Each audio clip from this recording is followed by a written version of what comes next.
Magandang araw po sa inyong lahat at sa mga giliw nating tagapakinig.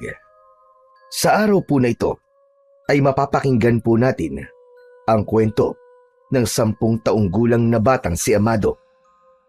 Pinatay ang kanilang mga magulang sa harap ng kambal niyang si Chichi. Itinuring ang magkapatid na salot sa baryo kaya napilitan silang tumira sa karatig lugar kasama si Lolo Taro. Ano ang matutuklasan ni Amado sa pagkatao ng matanda? Magagawa kaya niyang matalo ang kampon ng kadiliman?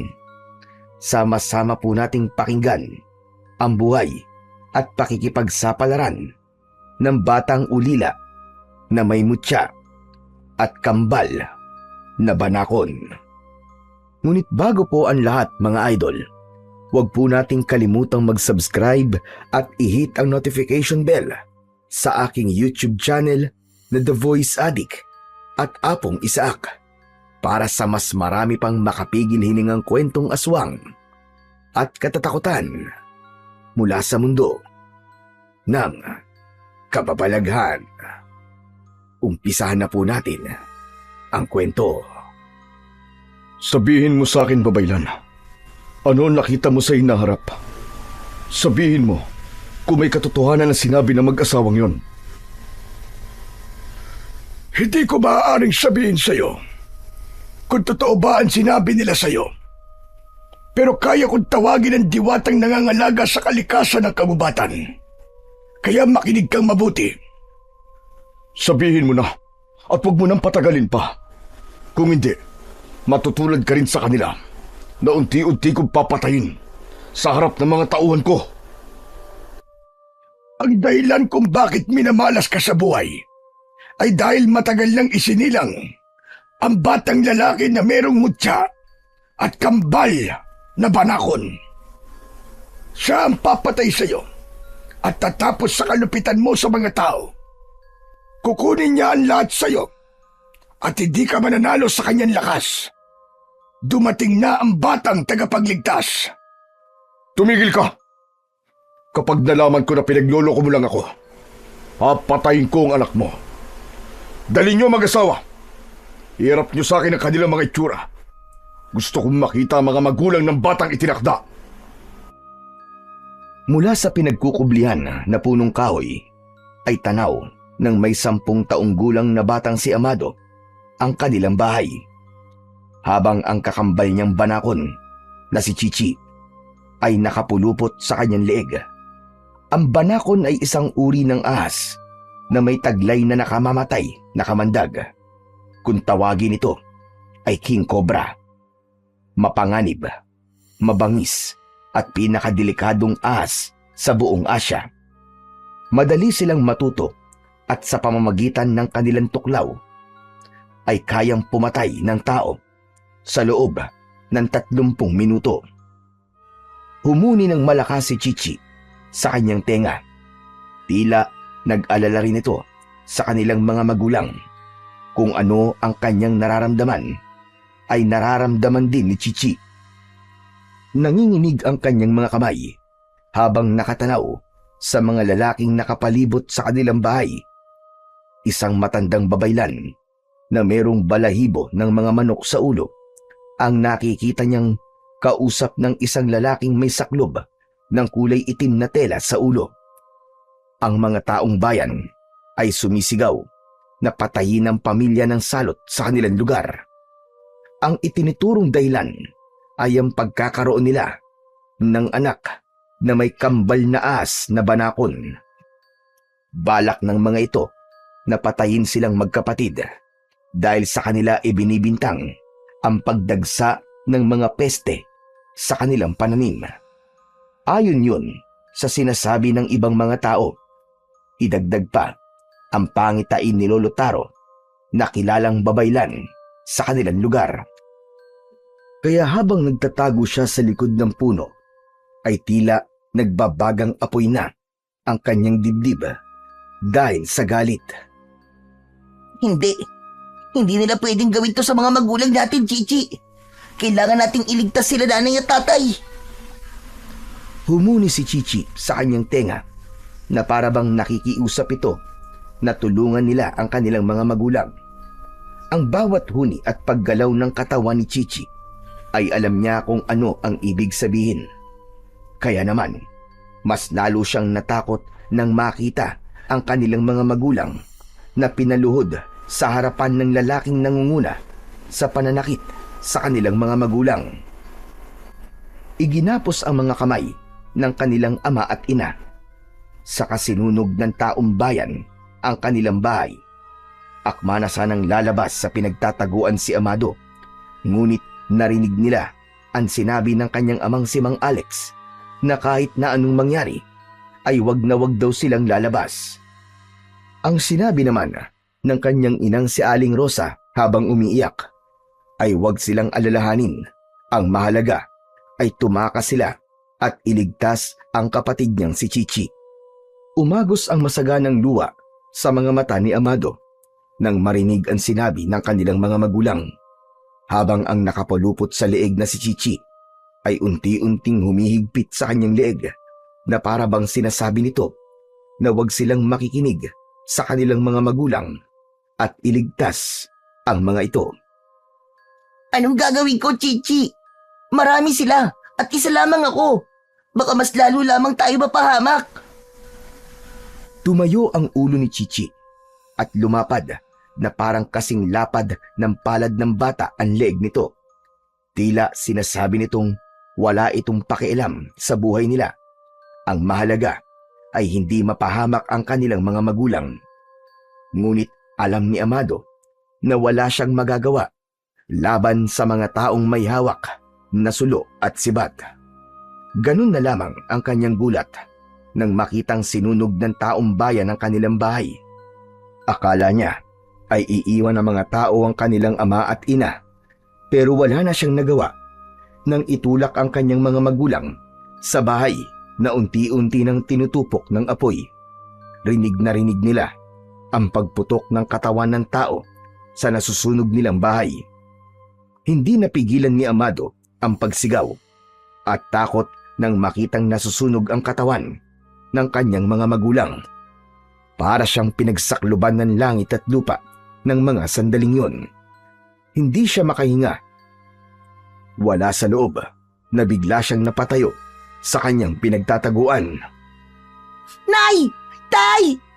Ang mga magulang ko! Sinunog nila ang mga magulang natin, Chichi! Diyos ko! Bakit nila pinatay sila nanay at tatay? Magbabayad kayo! Tila hindi rin napigilan ni Chichi ang bugso ng damdamin at mula sa leeg ni Amado ay lumundag ang banakon papunta sa damuhan. Gumapang ito papalapit sa bahay na nasusunog. Hinabol ni Amado ang kanyang kapatid.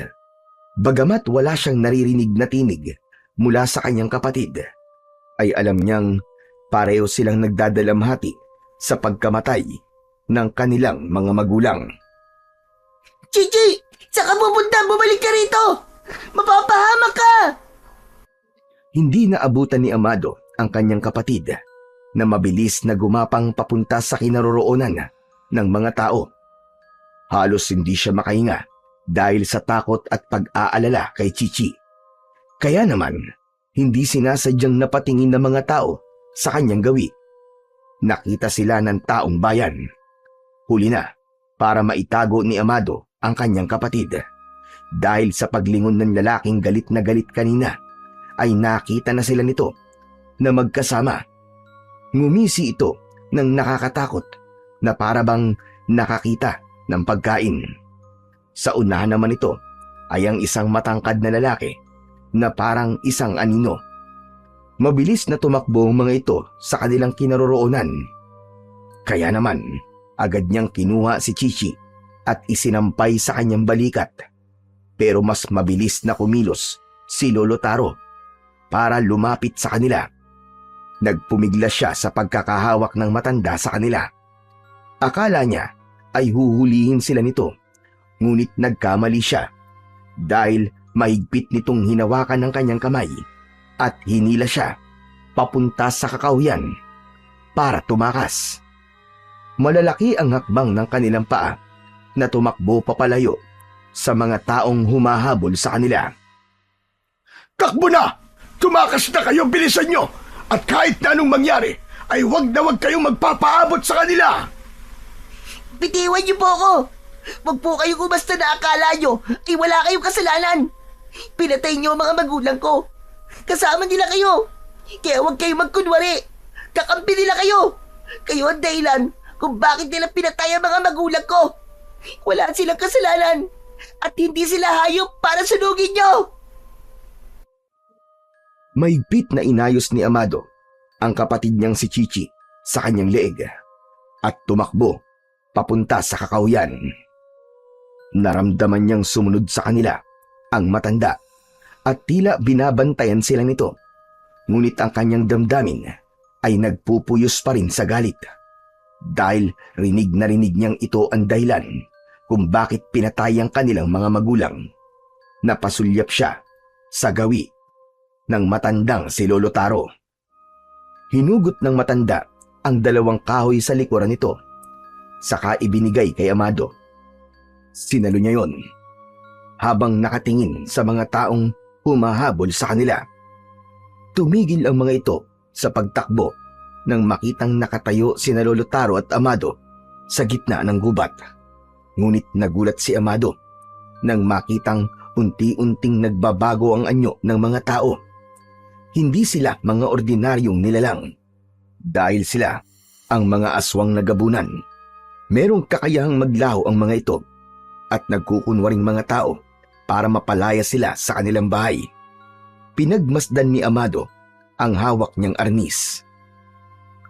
Tinamaan ng liwanag ng buwan ang nakausling talim sa dulo ng kanyang sandata. Isa itong kahoy na kulay lupa na kapag tumama sa katawan ng aswang ay agad itong malalason ng talim at mamamatay. Yun ang nag-iisang armas ng babaylan. Wala na siyang ibang paraan kundi ang tanggapin ang ibinigay sa kanya ng matanda. Saka na lamang niya ito haharapin kapag nakaligtas silang 2 ni Chichi. Sumugod kagad sa kanyang kinaroroonan ang mga gabunan na merong iba't ibang kulay. Inatake siya ng mga ito sa braso, ngunit nagawa niyang paluin ng 2 beses ang ulo ng mga ito. Bumaliktad ang mga ito sa lupa at hindi na nakabangon. Nagtataka si Amado nang makitang bawat tamaan ng kanyang sandata ay dumudugo ang bibig ng mga aswang na gabunan. Mabilis na kumilos si Lolo Taro gamit ang napulot nitong kahoy sa lupa. Lumaban ito sa ibang mga aswang na sumusugod sa kanila. Pinanindigan nito ang pagtulong sa kanilang magkapatid. Pero hindi ibig sabihin nun na mawawala na rin ang kanyang galit sa babaylan. Ang dating mabagal kumilos na matanda ay biglang bumilis ang galaw na parang isang mandirigma. Takbo na, Amado! Bilisan mo! Tumakas na kayo! Patawarin mo ko! Patawarin niyo kung magkapatid! Hindi po ako kasing sama lang iniisip nyo. Hindi ko po kayo iiwan dito, Lolo Taro. Huwag ka nang matigas ang ulo! Masyadong marami ang kalaban!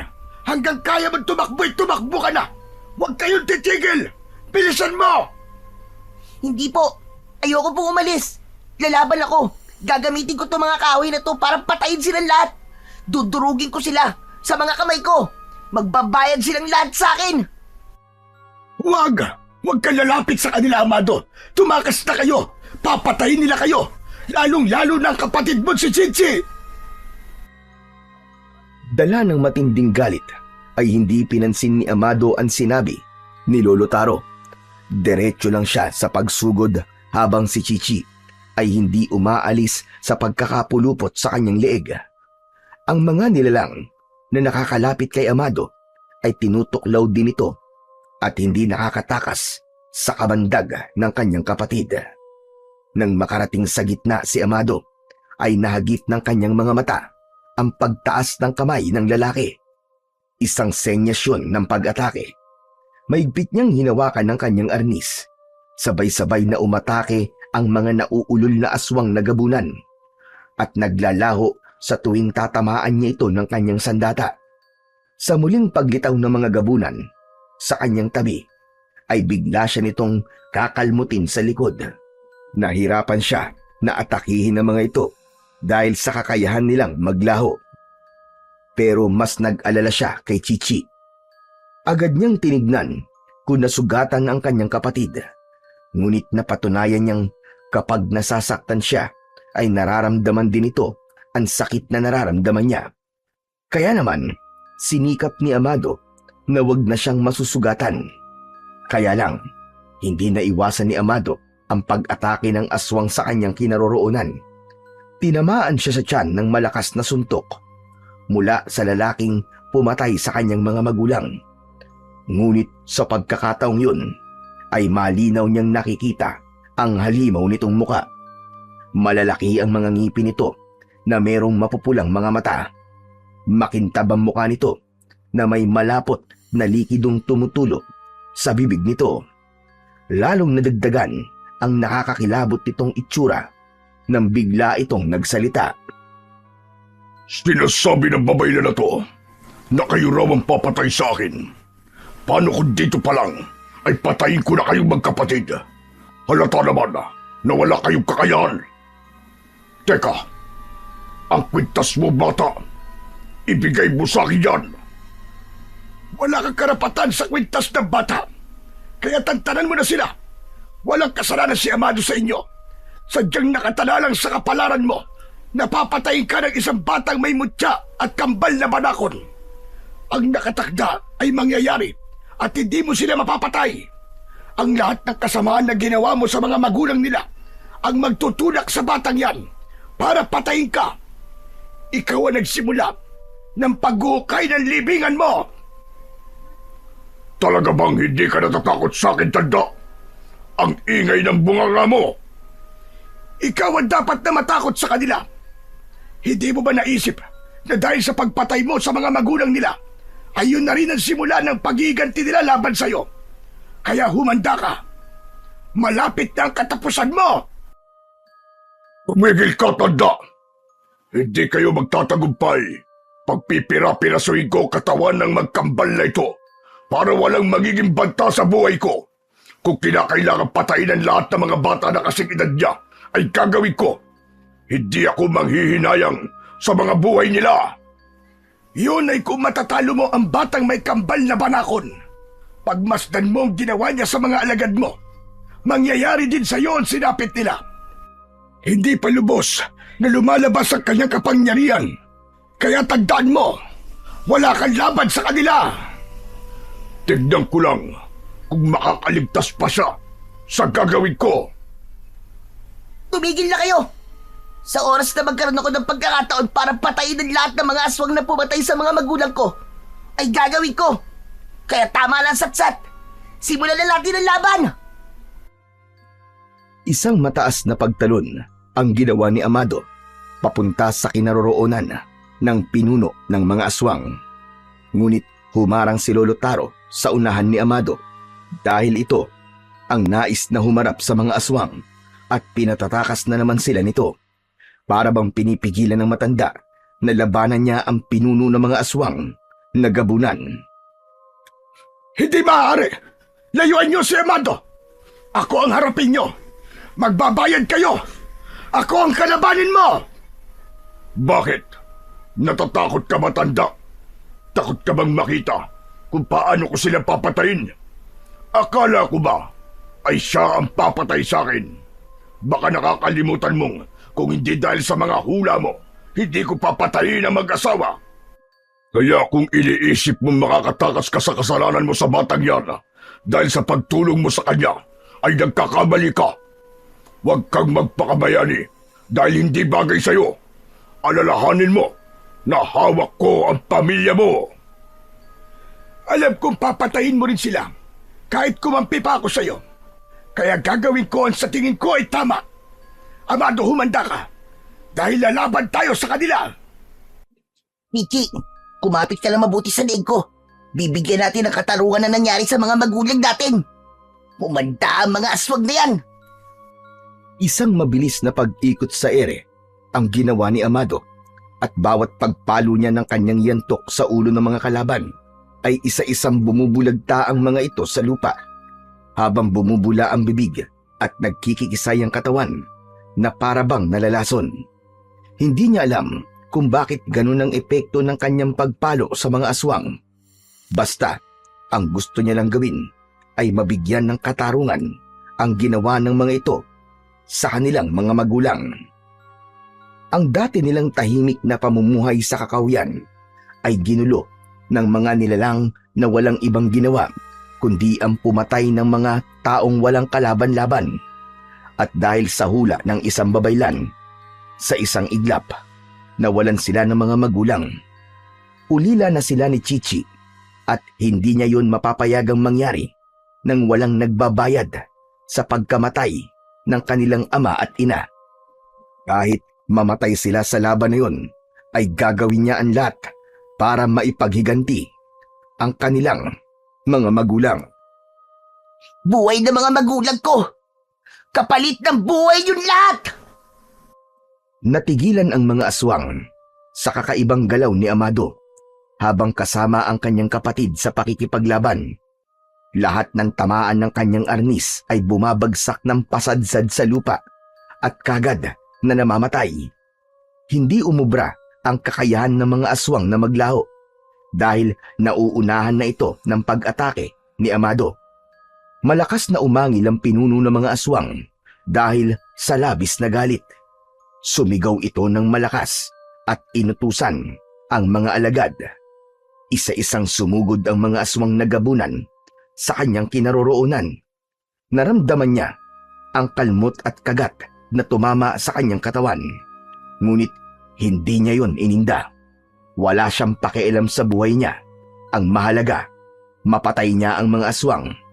Dala ng galit ay sumalubong siya sa mga ito kahit alanganin. Habang si Lolo Taro naman ay nakipaglaban na rin sa mga aswang gamit ang kahoy. Pinaghahampas nito ang mga kalaban. Nang maramdaman ng pinuno ang kakaibang lakas ni Amado, natigilan ito. Titig na titig ang pinuno ng aswang sa suot na kwintas ni Amado. Para bang doon nanggagaling ang lakas niya sa pakikipaglaban. Napansin niyang sumenyas ang pinuno ng mga aswang sa tauhan nito. Ano pang hinihintay nyo mga inutil? Pagtulungan nyo ang batang yan! Patayin nyo na! Galit na galit ang mga aswang habang umaangil na tumutulo ang laway. Bukod sa pagpalo ng arnis sa ulo, ay hindi rin sila nakakaiwas sa tuklaw ng banakon na si Chichi. Bumagsak ang mga ito sa lupa habang bumubula ang bibig. Nagkikikisay ang katawan at nakatirik ang mga mata na parang nalalason. Pagamat hindi alam ni Amado ang iniisip ng kanyang kakambal, ngunit ramdam na ramdam niya ang sama ng loob nito sa mga nangyari sa kanilang magulang.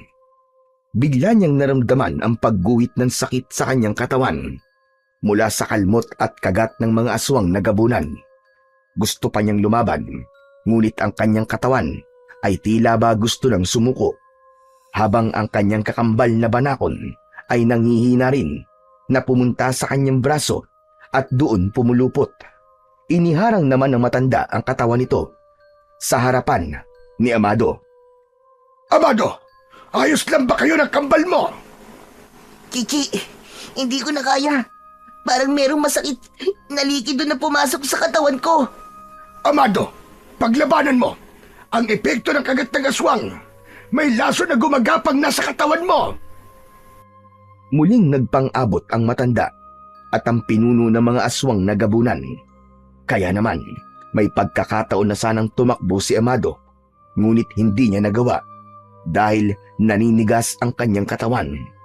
Tila ba naparalisa at nanginginig na parang ibinabad siya sa tubig na malamig. Maging si Chichi ay nangihina rin at hindi gumagalaw sa kanyang kamay.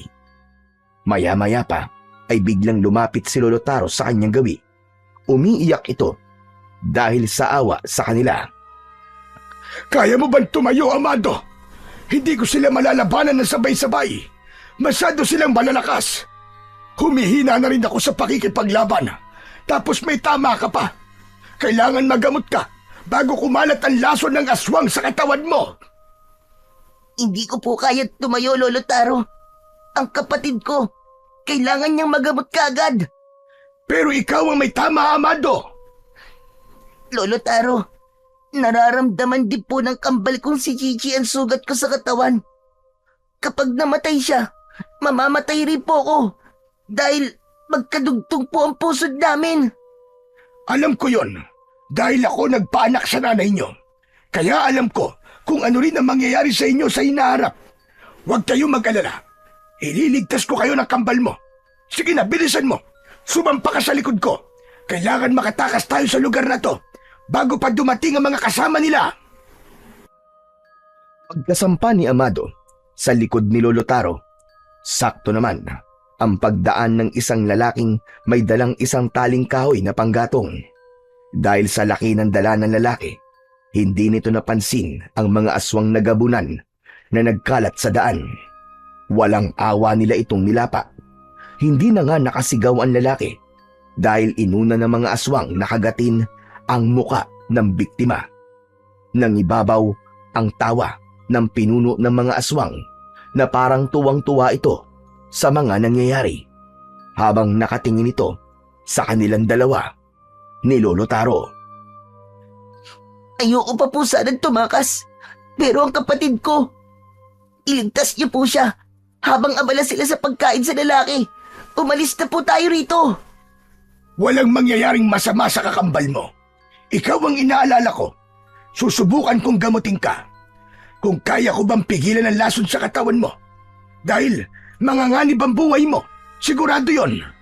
Maaaring mabago ang nakatakda kapag ang mismong may katawan ang sumuko. Kumapit ka ng mabuti at tatakbo tayo ng mabilis. Lolo Taro, sa bukid po, may nakita kaming kalabaw kanina. Mukhang pag-aari po yun ng lalaking nilapa ng mga aswang. Sumakay po tayo ron.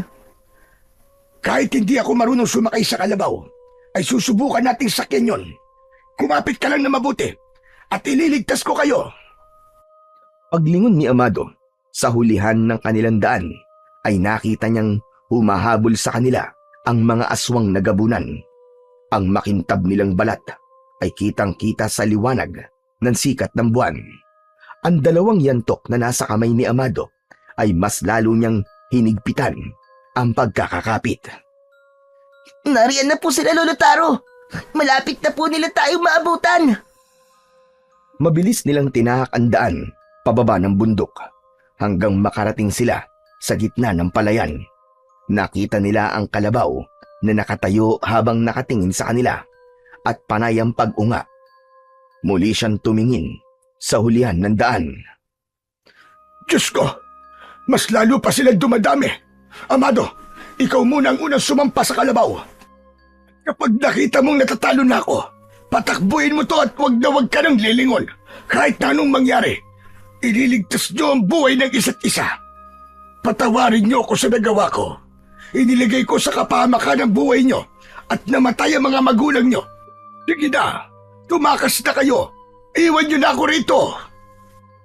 Sumulyap muna si Amado sa kanyang kambal na si Chichi bago siya sumampa sa kalabaw na may karosa na lagayan ng palay na inaani ng mga tao. Kahit masama ang pakiramdam, ay pinilit niyang sumakay sa likod ng kalabaw, habang si Lolo Taro naman ay itinapon ng sako-sakong palay sa bukid para maging magaan ng pagtakbo ng kalabaw. Pinutol din ng matanda ang tali ng hayop. Habang patakbo silang tumatakas sa mga aswang, nakipagpambuno ang matanda sa mga kalaban. Mabilis na ipinadyak ni Amado ang paa, pahampas sa katawan ng natitigilan na kalabaw. Dahil sa bigla, ay mabilis itong kumaripas ng takbo. Iniwan nila ang matanda na nakikipaglaban sa mga aswang. Ngunit nakita niyang malapit ng pagtulungan ng mga ito si Lolo Taro. Hinikit ni Amado ang tali pabalik sa kinaroroonan ng matanda. Hindi maaari. Maling iwanan ko si Lolo Taro. Hindi ko nahahayaang may magbuwis pa ng buhay nang dahil sa aming magkapatid. Patay na akong patay. Basta't hindi tayo aalis dito, Chichi, nang hindi natin kasama si Lolo Taro. Konting tiis na lang. Isang mabilis na pagtakbo ng kalabaw ang bumulaga sa mga kalaban. Pinaikot ni Amado ang hawak niyang tali at hinagupit niya ang mga kalaban. Tumama yon sa kulay itim na gamunan. Bumagsak ito sa lupa habang sakalang leeg nito ng tali. Hinila niya ang braso ni Lolo Taro. Isinakay niya ito sa kalabaw nila. Saka pinatakbo ng mabilis. Nakaladkad ang aswang na napupuluputan ng lubid. Kumuskus ang katawan nito sa lupa at nahiwa ng dahon ng palay ang balat nito hanggang sa mawalan ng buhay. Umaatikabo ang bakbakan sa pagitan ng mga aswang at ni Amado, habang ang makikita sa hangin ay alikabok na nanggagaling sa pagbabanggaan ng mga aswang sa paghabol sa tumatakbo nilang kalabaw.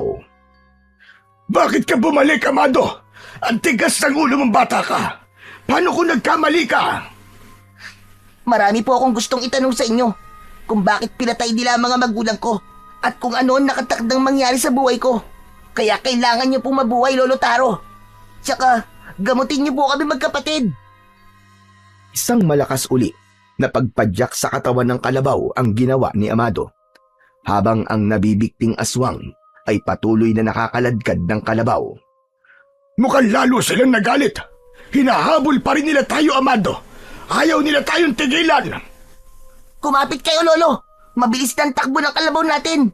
Hindi na po nila tayo maaabutan. Hindi na sila makakahabol sa atin dahil malapit na sumilip ang araw. Sa wakas, makakatakas na tayo sa kanila. Napalitan ng luha ang masaya sanang boses ni Lolo Taro nang maalala nito ang nangyari sa mga magulang ni Amado.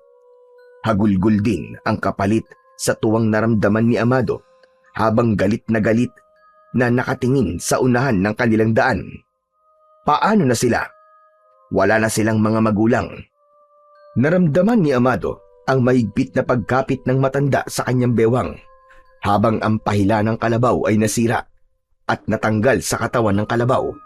Kasabay ng pagkasira ng pahila, ang pagbangga naman ito sa nakakaladkad na aswang sa kanilang likuran. Naputol ang lubid sa leeg ng aswang, kaya naman mas lalong bumilis ang takbo ng kalabaw. Nawala na rin sa kanilang paningin ang pinuno ng mga aswang na humahabol sa kanila. Saka lamang muling naulit ang pagsakit ng sugat sa katawan ni Amado. Pakiramdam niya ay tumataas na ang temperatura ng kanyang katawan. Bigla niyang naramdaman ang paggalaw ni Chichi sa kanyang braso. Ngayon, wala na po kaming mga magulang, Lolo Taro. Hindi ako titigil hanggat hindi ko naigaganti ang mga magulang namin. Kahit hindi ko naiintindihan ng mga nangyayari, papatayin ko silang lahat. Uubusin ko sila pati ang pinuno ng mga aswang na nag-uutos sa kanila. Ano po bang klaseng nilalang ang mga yon, Lolo Taro? Sila ang mga aswang na gabunan na nagtatago sa gubat. Balak nilang gawing tirahan ng kakauyan para sa kanilang paghahari. Nanganganib ng maubos sa kanilang lahi dahil sa madalas na pagtugi sa kanila ng mga tao. Kaya ang ginagawa niya ay nanghahawa sila ng mga bata sa pamamagitan ng kagat. Pero nalaman nila ang tungkol sa batang may kambal na banakon o King Cobra na siyang papatay sa kanilang pinuno, kaya sila nagkagulo. Sa tingin ko, ang nasa leeg mo ay ang sinasabing mutya ng banakon. Kaya siguro, nagkaroon ka ng kambal na banakon dahil ikaw ang nakatakdang papatay sa pinuno ng aswang na gabunan. Pero, paano po nila natuntun ang pinagtataguan ng mga magulang ko? Kung kayo lamang po ang nakakaalam tungkol sa amin ng kapatid ko, kayo din po ba nagsabi sa kanila? Hindi ko alam kung paano nilang nalaman, Amado. Kung ako nagsabi sa kanila, dapat noon pa, nung bago pa lang kayong silang. Marahil mayroong ibang nakakita sa inyo at itinuro ang tirahan nyo. O di kaya naman nasundan kayo at may nakakita na kasama mo si Chichi, ang kambal mong ahas. Matagal kong itinago ang tungkol sa inyo ni Chichi, kaya hindi ko magagawang ipahamak kayo. Hawak nila ang pamilya ko. Kaya wala akong nagawa para ipagtanggol ang mga magulang nyo. Patawarin nyo ko. Pero uunahin kong malaman kung sino ang taong nagsumbong sa pinunong yun ng mga aswang. At siya ang papanagutin ko sa lahat ng ito. Pero paano po ang pamilya nyo? Baka po patayin nila ang mga anak at apo po ninyo. Anak lang ang meron ako. Wala akong mga apo. Wala na rin akong asawa. Dahil pinatay nila ang asawa ko. Bumakas ang lungkot sa boses ni Lolo Taro habang patuloy sa pagtakbo ang kalabaw na sinasakyan nila. Maya-maya pa ay muling nagsalita si Amado habang nasa braso pa rin ang natutulog na kambal niyang si Chichi. Puntaan po natin ang bahay nyo. Iligtas na po muna natin ang pamilya nyo doon. Malakas ang kutob kong pinatay na rin nila ang anak ko. Imposible na pagkatapos kong iligtas kayo, ay buhayin pa nila ang anak ko. Pero bakit nyo po yung ginawa? Kahit hindi ko kayo tinulungan at hinayaan kong mabiyag nila ako, papatayin pa rin nila ang anak ko. At ako naman ay gagamitin nila sa kasamaan. Ang aking kakayahan ay hindi maaaring gamitin ng kampon ng kadiliman. Pero Lolo Taro, sana po ay buhay pa siya. Nakita po ba ninyo ang mukha ng pinuno ng aswang nagabunan? Masyadong madilim ang kanyang muka dahil sa taklob ng kanyang ulo. Hindi ko nga nakilala ang boses dahil ng mga oras na yon ay mas nanaig ang pagnanais kong makatakas at mailigtas sa mga magulang nyo. Ngunit patawarin nyo talaga ako. Wala akong nagawa kundi sabihin sa kanila ang totoo. Huli ko na rin naisip na kahit kumampi ako sa kanila, ay papatayin pa rin talaga nila ang anak ko. Ganon mag-isip ang mga halimaw na kagaya nila. Mga demonyo! Ingatan mo ang arnis, Amado. Dahil yan ang nakita kong ginamit mong sandata. Napapatay sa mga hayop na yon. Nahulog sa malalim na pag-iisip si Amado habang nakatingin siya sa unahan ng daan ng kanilang kalabaw. Malawak ang palayan at alam niyang ang kinaroroonan nila ay ang kabilang baryo na napapabalitang pinamumugaran naman ng manunugis ng mga aswang. Kaya doon sila ligtas kung sakaling magtago sila roon. Kaya lang, kailangan niyang itago ang kanyang kapatid. Para sa kanilang kaligtasan, may paniniwala ang baryo na ang batang may kambal na ahas, lalo na kung banakon, ay mabigat daw sa pamumuhay at palaging hinahabol ng kamalasan. Ang iba pa nga ay nagsasabi na nagtatawag daw ng masasamang elemento ang presensya ng magkambal. Yun din ang naging dahilan kung bakit mas pinili ng kanilang mga magulang na manirahan na lamang sa kabundukan para itago silang dalawang magkapatid. Kaya lang, natuntun pa rin talaga sila ng taong bayan at hindi naman niya inaasahan na lahat pala ng mga taong yun ay aswang nagabunan. Lahat ng mga tao ang gusto ay patayin silang dalawa ng kanyang kambal na si Chichi. Kaya kung minsan, hindi niya naiiwasang sumama ang loob dahil tao lang din sila na may karapatang mabuhay. Chichi, kambal ko, ayos ka lang ba? Konting tiis na lang ha. Malapit na tayo. Huwag kang susuko. Habang papalapit sila ng papalapit sa baryo ng Mahidok, ay unti-unti namang lumalabo ang paningin ni Amado. Kaya naman, dahan-dahan siyang yumuko at nagdasal na sana ay malampasan niya ang sakit na nararamdaman niya. Kanina pa niya yun tinitiis, ngunit nararamdaman niyang bumabagsak na at nanghihina ang kanyang katawan. Napansin naman yun ni Lolo Taro. Diyos ko! Umi-epekto ng lason sa katawan mo, Amado. Kailangan mo na nating magpahinga rito. Halika! Bumaba ka ng kalabaw at kailangan na nating gamutin ang mga sugat mo. Ngunit hindi na nakababa si Amado dahil tuluyan na siyang bumagsak sa lupa kasama ang kapatid niyang si Chichi. Wala na siyang pakialam Kung maabutan sila ng mga gabunan, talagang nahihirapan na siyang huminga. Nagkikikisay ang kanyang katawan at tumitirik na ang kanyang mga mata. Hindi rin niya mapigilan ang pagtulo ng kanyang laway. Kaya naman, sa sobrang pag-aalala ni Lolo Taro, ay naghanap ito ng dahon na pwedeng maigamot sa kanya. Sandali lang, Amado. Kumapit ka. Kailangan ko maghanap ng daon ng bayabas para malinisan mo ng sugat sa katawan mo. Sandali lang ako. Hindi na hinintay ng matanda ang sagot ni Amado. Agad na itong tumakbo papunta sa kakawyan habang naiwan silang dalawa ng kanyang kambal na si Chichi. Naluluwa siya sa sobrang sakit. Gumapang ang ahas at pumunta ito sa ibabaw ng kanyang tiyan. Titig na titig ito sa mga mata niya at bakas ang matinding pag-aalala. Kahit nakikita niyang nasasaktan din ito, ay mas pinili nitong pumulupot sa kanyang tiyan. Mahigpit na parabang nababawasan ang sakit na kanyang nararamdaman. Chichi, anong ginagawa mo? Ang sakit ng mga sugat ko. Tulungan mo ko. Mas lalong humigpit ang pagkakapulupot ng katawan nito sa kanyang katawan at nagulat siya sa ginawa ni Chichi. Paulit-ulit siya nitong tinuklaw. Lahat ng sugat at kalmot ay binigyan ni Chichi ng tuklaw na parabang kinokontra nito ang lason sa kanyang katawan. Namimilipit sa sakit si Amado, pero dahil maigpit ang pagkakapulupot ng katawan ni Chichi sa kanyang katawan, ay nabawasan ang sakit sa kanyang sugat. Sa kanya napansin na parang umiepekto ang tuklaw sa kanya ng kanyang kakambal. Unti-unting humupa ang pamamaga ng kanyang mga sugat.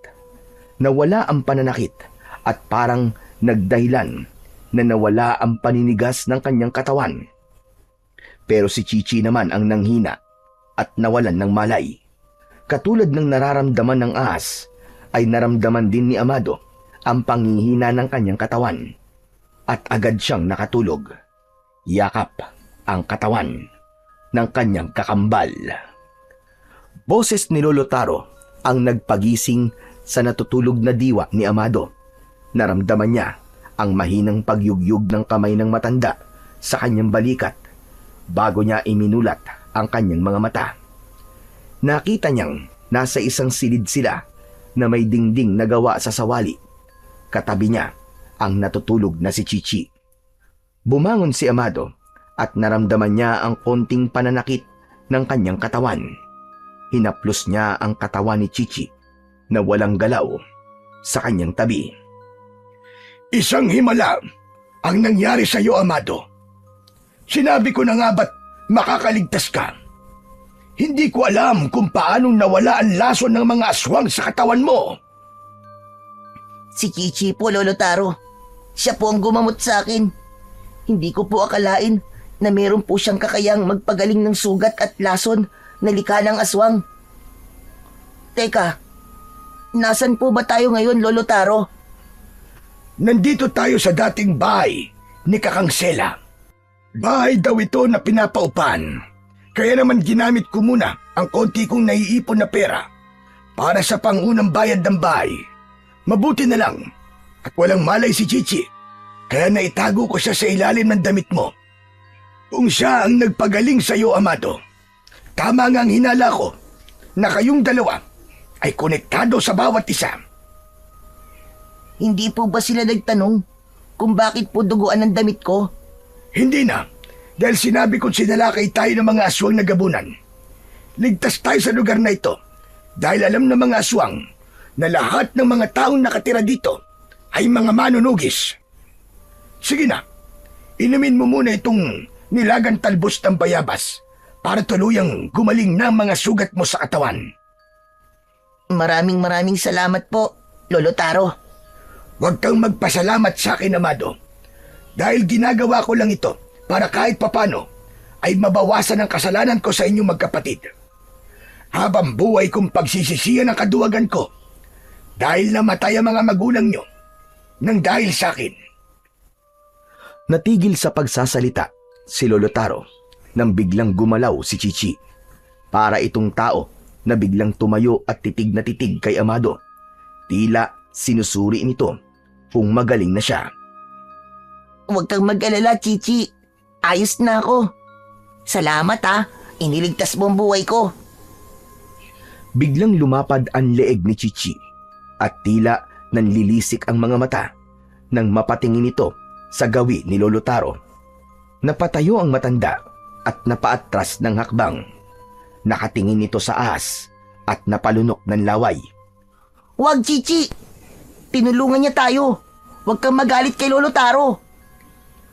Ngunit mas lalo lamang naging agresibo ang banakon at gustong tuklawin si Lolo Taro. Maigpit na hinawakan ni Amado ang katawan ng kapatid at itinago sa kanyang likuran. Parang nagtatampo na gumapang ang ahas sa katre at iniwan siya sa higaan. Gumapang ito papunta sa bubong at natulog. Pasensya na po kayo, Lolo Taro ha. Para rin po kasi siya tao eh. Nararamdaman din po niyan sakit na mawalan ng mga magulang. Maaaring masama po ang loob niya sa inyo. Kaya siya nagkaganon. Ayos lang, Amado. Naiintindihan ko siya. Hindi ko naman masisisi si Chichi dahil sa ginawa ko. Nagulat lang ako sa kakayahan niyang pagalingin ka.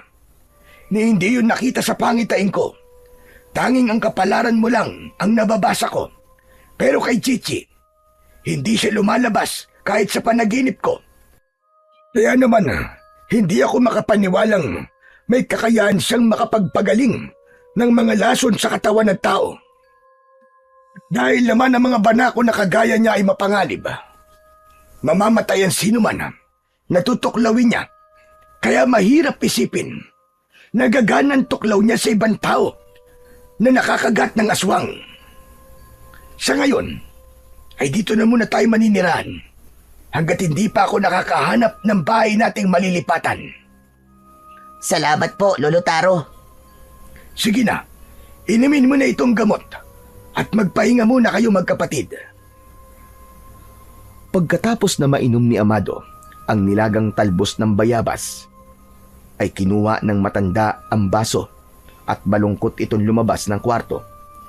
Nahiga siya sa katre at pinagmasdan ng kapatid na nakahiga sa nakabalagbag na kahoy sa bubong. Matagal niyang inisip kung paano siyang napagaling ng kanyang kapatid. Alam kaya ng mga magulang niya ang kakayahan na yon ni Chichi. Hindi niya namalayan na muli siyang nakatulog. Pagkagising niya ay wala si Lolo Taro. Si Chichi naman ay natutulog pa rin sa kahoy. Kaya naman naisipan ni Amado na lumabas ng kanilang bahay. Bahagya siyang naglakad hanggang sa labas ng bakuran. Maaliwalas ang paligid doon at kakaiba ang simoy ng hangin. Marami ang mga bulaklak na tumutubo sa daan. Parang paraiso ang lugar at sila lamang ang naroroon. Maliban sa malaking kulungan ng baboy na hindi naman mabaho ang amoy ng dumi dahil parang may balon na sadyang tapunan ng dumi ng mga hayop. Nang lumabas si Amado ay biglang nagkagulo ang mga baboy. Sakto naman na mayroong batang lalaki na nakita niyang nagpapakain sa mga hayop. Nakakunot ang noo nito na sumilip sa bakod na parang sinusuri siya. Lumapit ito sa kanya. Sa tingin niya ay 12 taong gulang na ang batang lalaki. Payat at moreno. Hoy, bata! Bakit nandiyan ka sa bahay ni Kakang Sela? Kakang Sela? Pero, inuupahan na ito ni Lolo Taro eh. Kami ang bagong nakatira rito. Saka hindi bata ang pangalan ko. Ako si Amado. Ha? Wala akong pakialam kung ano ang pangalan mo. Ang gusto ko malaman ay kung bakit kayo nakatira sa ipinagbabawal na bahay ni Kakang Sela. Hindi nyo ba alam na lahat ng tumitira sa bahay na yan ay namamatay? Nakikita mo bang nasa gitna kayo ng kakauyan? Daanan to ng mababangis na hayop, pati ng mga aswang. Hindi ako natatakot sa mga aswang. Sila nga ang hinahanap ko dahil pinatay nila ang mga magulang ko. Tila nawala ang yabang ng batang lalaki nang mabanggit niyang wala na siyang mga magulang. Para bang tulad niya ay ulila na rin ito sa ama at ina. Maya-maya pa ay inilahad nito ang kamay sa kanya para magpakilala, habang dala nito ang kulay itim na timba na may lamang pagkain ng mga baboy. Siya nga pala, ako si Kanor. Pasensya ka na. Magkapareho lamang pala tayo na ulila na sa mga magulang. Katulad mo, namatay din ang mga magulang ko nang dahil sa mga aswang na gabunan. Lahat ng mga nakatira dito ay nawalan ng pamilya nang dahil sa mga aswang. Kaya naging manunugis kami ng mga aswang. Ako naman si Amado. Masaya akong nakilala kita, Kanor. Taga rito ka ba talaga? O dayo kang katulad namin? Dito na ako isinilang. Kaya alam ko ang kwento ng bahay na yan ni Kakansela. Dati gusto ko ang bahay na to. Pero hindi kami pinayagan ni Kapitan na tumira sa lugar na yan. Kaya nga nagtataka ako eh. Dahil pinayagan kayo ni Kapitan na tumira sa bahay ni Kakansela. Bakit? Sino ba si Kakansela? Siya ang matandang gumagawa nun ng mga aswang na gabunan. Pero napatay siya ng mga mag-asawang manunugis. Magmula nun, ay nawala na ang balita tungkol sa mag-asawa. Pero ito kasing si Kakansela ay merong anak na lalaki at asawa. Hindi namin nakita ang kanilang itsura dahil hindi naman sila lumalabas ng bahay eh. Kutob nga namin nun, sa gabi lang sila lumalabas.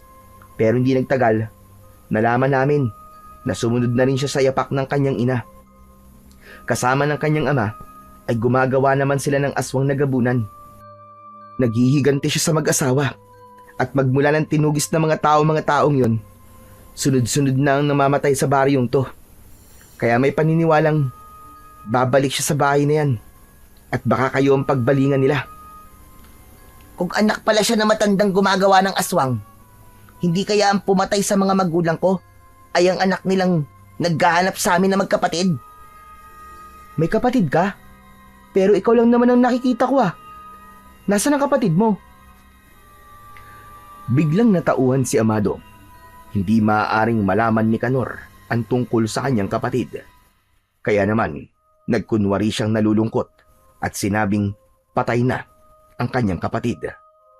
Walang kaalam-alam si Amado na narinig ni Chichi ang sinabi niya at hindi nito napigilan ang sarili. Mabilis itong gumapang papunta sa kanya at itinayo ang katawan sa harap ni Kanor. Nagulat ito at napaupo sa lupa dahil sa takot. Chichi, bakit ka lumabas? Sino siya? Sino siya, Amado? Bakit may banakon kang kasama sa bahay? Huwag ka matakot sa kanya. Kaibigan ko siya. Paano hindi ako matatakot? Banako ng ahas na yan ah. Siya tinatawag na King Cobra. Hindi ka dapat nag-aalaga ng mga ganyang hayop. Diyos ko, nakakatakot ang itsura niya. Huwag ka matakot sa kanya, Kanor. Hindi siya nananakit ng tao. Kapag naging kaibigan mo siya, mas lalo ka mapapamahal sa kanya. Maniwala ka sa akin. Huwag ka matakot. Naramdaman ni Amado ang paghigpit ng pagkakapulupot ng katawan ni Chichi sa braso niya. Tila sinasabi nito na hindi nito gustong itanggi niya ito. Ayaw nitong itago niya ang katotohanang magkambal sila. Napatayo ng mabilis si Kanor at napaatras ng hakbang. Bakas ang pag-aalala sa muka nito habang hindi inaalis ang tingin sa muka ni Amado. Kahit na anong sabihin mo, Amado, mapanganib pa rin ang ahas na yan. Kapag natuklaw ka ng kobra, 30 minuto o 1 oras lamang itatagal mo, mamamatay ka na. Saka hindi ba't tuklaw ng ahas ang mga sugat mo sa katawan? Paano buhay ka pa rin hanggang ngayon? Si Chichi ba ang may gawa niyan? Oo, pero nakita mo naman, di ba, buhay ako at ligtas. Hindi lahat ng nakakatakot sa itsura ay mapanganib. Maniwala ka. Kung minsan, nagagawa lamang nilang manakit para ipagtanggol nilang kanilang mga sarili.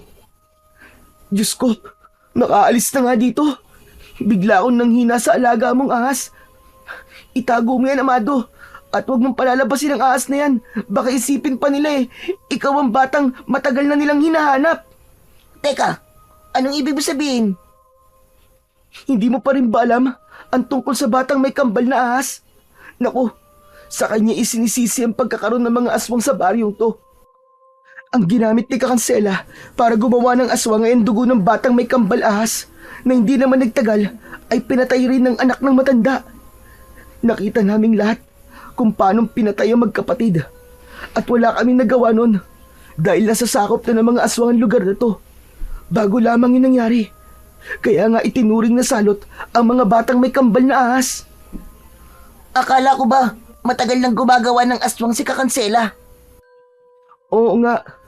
Dahil lahat ng mga batang may kambal ahas, yun ang kanilang pinapatay. Kaya mag-iingat ka dahil baka isipin nila, kapatid mo si Chichi. Biglang bumundol ang kaba sa kanyang dibdib nang marinig ang sinabi ni Kanor. Kaya naman, sakto ng pag-alis ng batang lalaki ay mabilis siyang pumasok sa loob ng kanilang silid at kinausap ang kapatid. Chichi, simula ngayon ha, huwag ka nang lalabas ng bahay ha. Narinig mo naman ang sinabi ng kausap ko kanina. Saka huwag kang magagalit sa akin kung itinatanggi kong kapatid kita. Para rin naman to sa kaligtasan nating dalawa eh. Gumapang si Chichi sa kanyang leeg na madalas nitong ginagawa kapag naglalambing at napapagalitan niya. Maya-maya ay kalmado na ito at hindi na malapad ang leeg. Ang paglapad ng leeg ng kanyang kapatid ay isang babala ng pagbabanta nito para umatake. Nalalaman lamang niyang galit ito kapag ang katawan nito ay pakilo at angat ang ulo na parang nakahandang tumalon. Hinalikan niya ang noo ni Chichi bilang paghingi niya ng pasensya. Pagkalipas ng ilang minuto ay dumating si Lolo Taro. May dala itong pagkain, bigas at gulay. Namili ito sa palengke. Nagmamadali nitong kinausap ang magkapatid sa loob ng kwarto. Nakarating dito ang nangyari sa kanila ni Kanor. Nakita pala yan ni Kanor. Sabi ko naman kasi sa inyo na wag muna kayo lalabas ng bahay lalong-lalo na si Chichi. Nakasalubong ko si Kanor at nagpapaalala siyang mag-iingat kayo. Mabuti sana kung ganong klase ng tao makakakita sa inyo. Paano kung ang makakita sa inyo ay ang mga tanod ni Kapitan? Mapapalayas tayo ng di oras sa baryo at baka ipapatay ka pa nila. Pasensya na po, Lolo Taro. Nalaman ko rin po ang tungkol kay Kakansela. Sa kanya po pala nagsimula ang lahat. Oh, kaya lang pinatay siya ng mag-asawang manunugis. Diyos ko, bigla kong naalala ang anak ko. Sana nakaligtas siya at hindi siya nabiyag ng mga aswang na yon.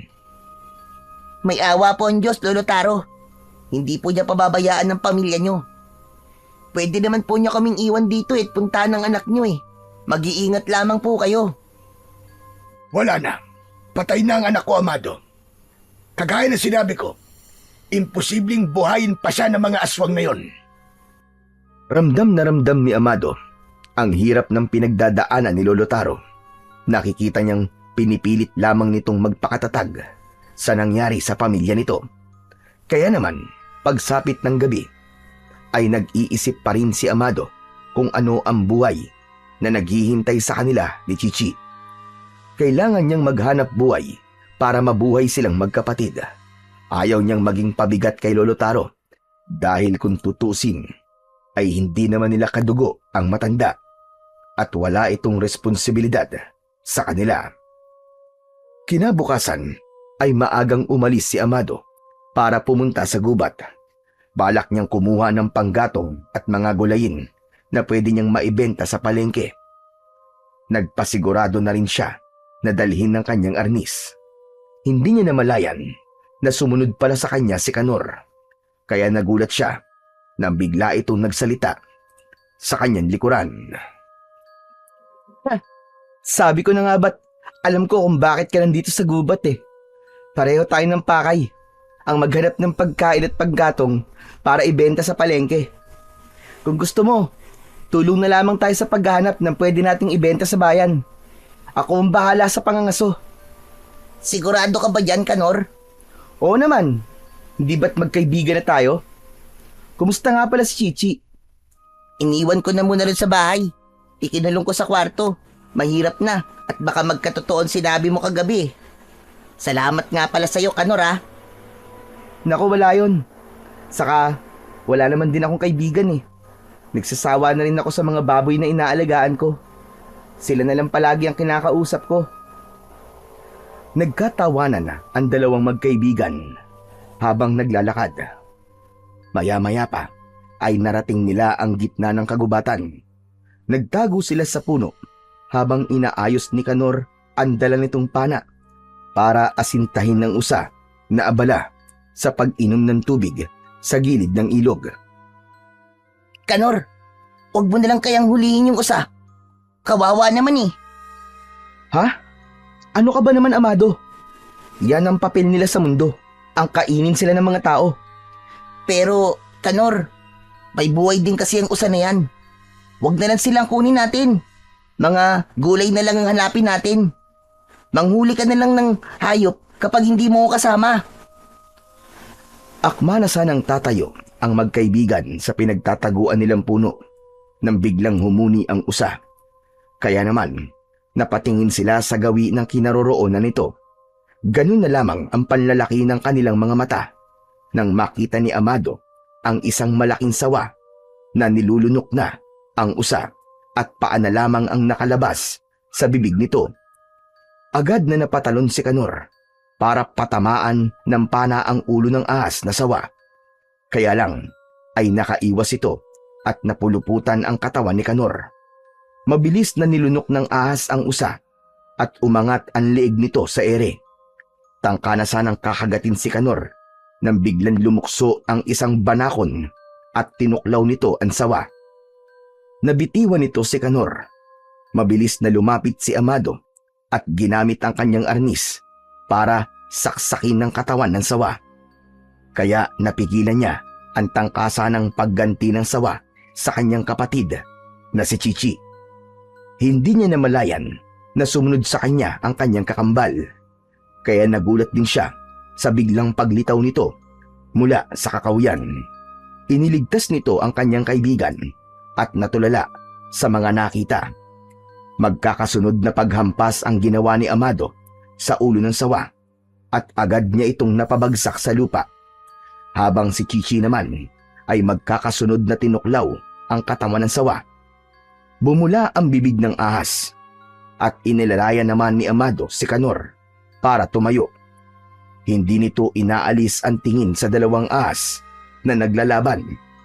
Tila nahalata ni Chichi na galit si Amado sa ginawa nito, kaya agad itong gumapang papalayo sa kanya. Ang tigas talaga ng ulo mo, Chichi. Umuwi ka na nga. Humanda ka talaga sa akin pag uwi ko mamaya.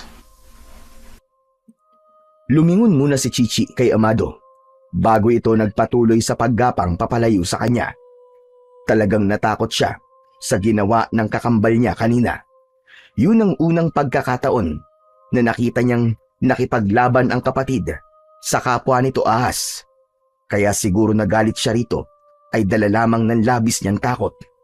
Sumulyap siya sa namatay na sawa at napatingin sa muka ni Amado. Bakit mo naman pinagalitan ng kapatid mo si Chichi, Amado? Sa tingin ko ay nakakaintindi siya ng salita natin at parang nahalata akong sumama ang loob niya sa'yo. Sobra pa nga ako nagpapasalamat sa kanya dahil iniligtas niya ang buhay ko. Kung hindi siya dumating, baka napahamak na ako, di ba? Kanor, nag-alala lang naman ako sa kanya. Tama ka. Naiintindihan niya ang sinasabi ko. Bata pa siya nang mapunta siya sa akin. Kaya sanay na siya sa lengguwahe natin. Hayaan mo't kakausapin ko si Chichi. O ano, kumusta na ang pakiramdam mo? Nasugatan ka ba? Ayos na ako. Salamat talaga sa kaibigan mo si Chichi. Kung hindi sa kanya, nasaktan na ako. Sana maging kaibigan ko rin siya. Dalawa na tayong mag-aalaga sa kanya. Kaibigan ko na rin siya simula ngayon. Pagkatapos nilang mag-usap, ay naglakad na sila para maghanap ng mga gulay sa gitna ng kagubatan. Hanggang dito na lang kaya tayo, Amado. Malayo ng lugar na to sa lugar natin eh. Baka meron ng mga nilalang na nagtatago sa kakahuyan na to. Sa gabi lang naman nagpapakita ang mga nilalang na yung, Kanor eh.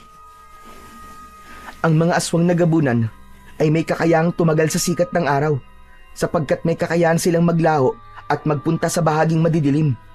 Katulad ng kinaroroonan natin ngayon. Dahil sa malagong mga dahon na tumataklob sa kinaroroonan natin. Nagmistulan ng gabi ang lugar na to. Teka, sandali lang. Kanina ko pa napapansin ang palawit na kwintas mo, Amado. Parang bato na nang galing sa kung saan. Ang ganda naman yan. Ah, ito ba? Bata pa lang ako suot ko na ang kulay itim na batong to. Ang sabi dun sa akin ng nanay ko, ay kasama raw ito sa inunan ko, nang ako'y isilang. Alam mo ba na napakahalaga nito sa akin?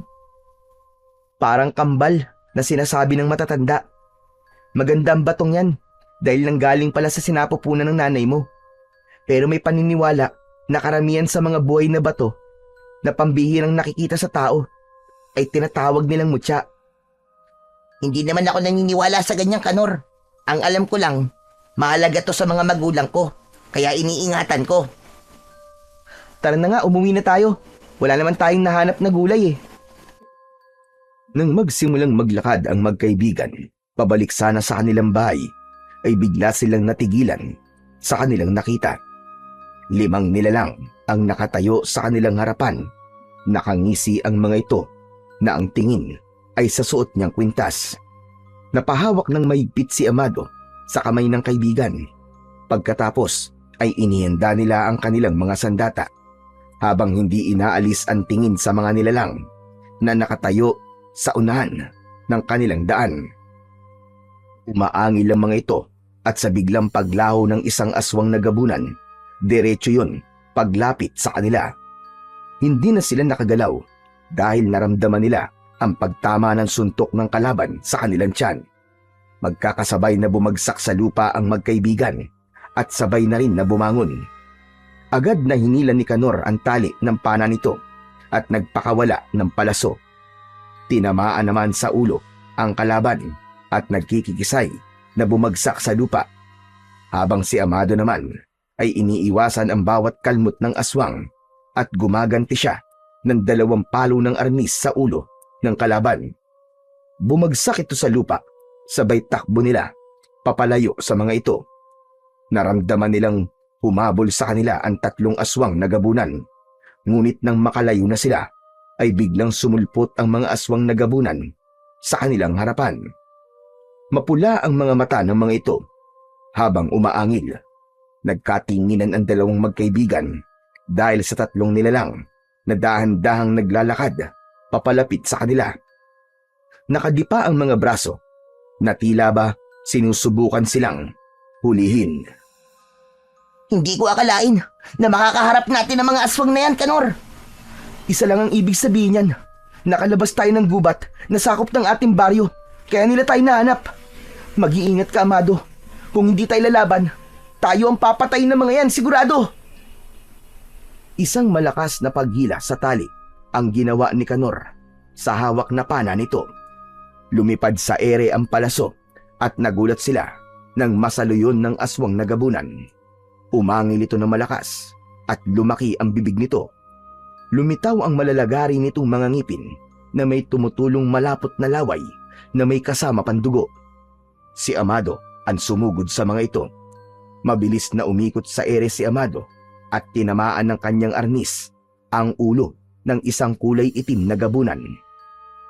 Naglaho ito na parang bula at sa muling paglitaw nito ay napunta yon sa kanyang likuran.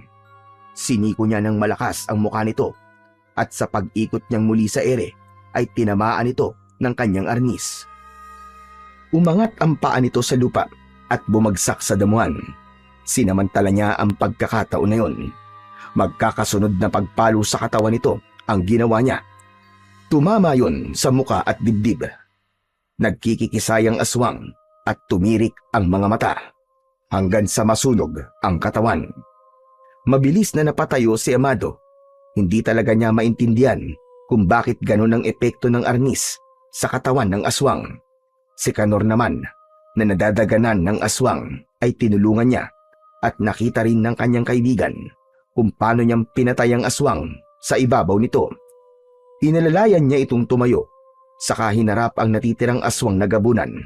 Ngunit nang makita nito kung ano ang ginawa ni Amado sa mga kasama, ay kumaripas ito ng takbo, papalayo sa kanilang kinaroroonan. Paano nangyari yun, Amado? Bakit ganyang kalakas ang kamay mo? Kaya mong pumatay ng aswang gamit ang arnis? Hindi ko nga rin alam, Kanor eh. Hindi ko alam kung bakit nagkakaganito ako. Hindi kaya sa suot kong kwintas na may bato? Tara na nga muna. Saka na lang natin pag-usapan ng bagay na yan. Ang mahalaga ay makaalis na tayo sa lugar na to. Tara na, bilisan natin! Wala nang inaksayang oras ang magkaibigan. Agad silang tumakbo pa uwi sa kanilang bahay. Kasama ni Amado si Kanor dahil balak nitong magpasalamat kay Chichi. Ngunit nagulat sila sa kanilang nadatnan. Sira ang kanilang bahay. Wala na si Lolo Taro. Ang naroon lang ay ang dugo ng tao. Laking gulat nila nang makitang patay na si Kapitan Tasyo at ang mga tanod nito. Para bang sinalakay ang mga ito ng mga aswang.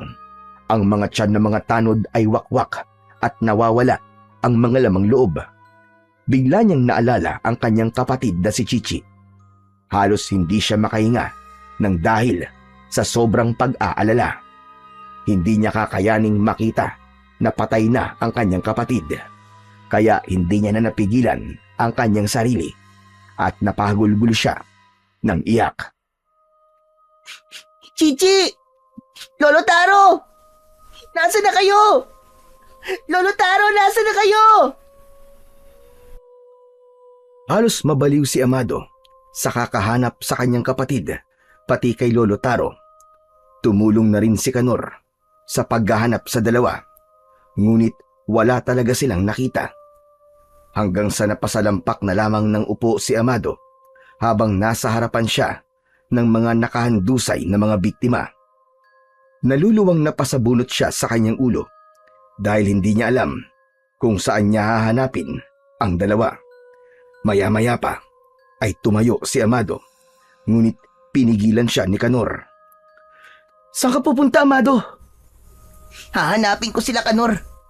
Kailangan ko malaman kung nasan sila. Pero malapit ng dumilim ang paligid. Baka mapahamak ka. Hindi ko kayang manatili rito habang ang kakambal ko ay nawawala. Nagulat si Kanor sa huling sinabi ni Amado. Kaya hindi kagad ito nakapagsalita. Hindi na nabawi ni Amado ang kanyang sinabi dahil narinig na ng lahat ng kanyang kaibigan. Nakakambal niya si Chichi. Pero napansin niya na tila alam na ni Kanor ang tungkol sa kanyang kapatid dahil iba ang nakikita niya sa mga mata ng kaibigan. Kanor, pasensya ka na kung nagawa ko magsinungaling sa'yo. Ginawa ko lang naman yun para protektahan ang kakambal ko eh. Kung ganun, kayo pala ang batang hinahanap ng mga aswang na may mutya at kambal na banakon. Ikaw nga ang batang hinahanap nila. Sa wakas, nahanap din kita. Wala na akong pakialam kung ipagkalat mo sa iba ang tungkol sa amin ng kapatid ko. Ang mahalaga, mahanap ko ang kapatid ko si Chichi. Amado, ano ka ba? Iniligtas ako ni Chichi, kaya hindi ko hahayaan na mapahamak siya ng dahil sa akin. Tutulungan kita na mahanap siya. Sasama ako sa iyo, Amado. Pero, baka ikaw naman na mapahamak, Kanor. Tangka na sanang aalis ang magkaibigan nang dumating sa bahay si Lolo Taro kasama ang dalawang lalaki na ngayon lamang nila nakita. Pero hindi niya pinansin ang kasama ng matanda. Sa halip ay mabilis siyang lumapit sa mga ito at hinanap si Chichi. Lolo, si Chichi nawawala siya at nagulat na lamang po ako nang marami nang namatay sa bahay natin. Ano po nangyari? Ba, pambihira ka naman bata ka, oo. Ako nga ang dapat na magtanong yan sa'yo. Kung saan-saan na kitang hinanap at hindi ko na rin alam kung saan nagpunta si Chichi. Dinalakay kami ng mga aswang nagabunan kanina at tumingi lang ako ng tulong kay Roy. Sa kasamaang palad, pati si Kapitana ay napahamak din. Diyos ko, paano nilang natuntun ang pinagtataguan natin? Pati nga po kami ni Kanor. Bigla rin po kaming inatake ng mga aswang. Teka, sino po sila, Lolo Taro? Anak ko siya, Amado. Nakaligtas sila ng asawa niya sa kapahamakan. Mabuti na lang at nakatakas sila sa mga aswang na gabunan. Sa atin na siya tutuloy. Tapos, hindi ko naman nakalain na bigla tayong sasalakayin ng mga aswang. Napatay nila si Kapitan. Alam na ng mga tao ang nangyari rito. Teka, Lolo Taro, sigurado po ba kayong aswang ang sumalakay sa bahay niyo? Oo, Kanor. Mabuti na lang talaga. At dumating si Roy. Tinulungan niya ako. Pero, paano naman po nalaman ni Mang Roy na dito kayo nakatira? Dahil kinausap niya si Kapitan. Saktong pagpunta niya rito, ay nadatnan niya kung nakikipaglaban sa mga aswang at sa pagtulong sa akin ni Kapitan. Sila naman ang napahamak. Lolo Taro, si Chichi po nawawala rin siya eh. Baka po pinatay na siya ng mga aswang. Tulungan niyo po ako. Hanapin po natin ang kakambal ko. Hindi pa siya patay, Amado. Naniniwala akong ligtas siya. Dahil mararamdaman mo rin kung ano ang nararamdaman niya dahil magkakambal kayo. Tama ka, Kanor. Ligtas pa ang kapatid ko. Tulungan niyo akong hanapin ang kapatid ko. Kaya nga ako nandito, Amado. Kwento na sa akin ni tatay ang tungkol kay Chichi.